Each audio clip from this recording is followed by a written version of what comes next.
Sa may elephant. Yan.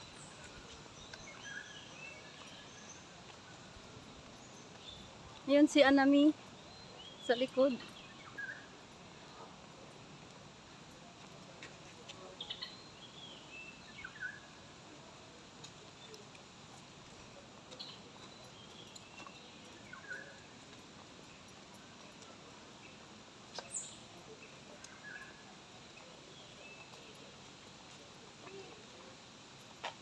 Yes.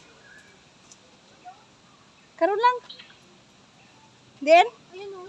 Dire ang ilipan no. Ayun, ulipan to pa siya.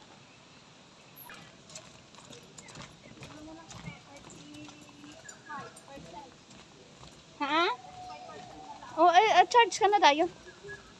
Habang hari pa tadi. Yan guys, nandito kami sa elephant. Yung ahas, hindi pa nga natin nakapuntahan eh.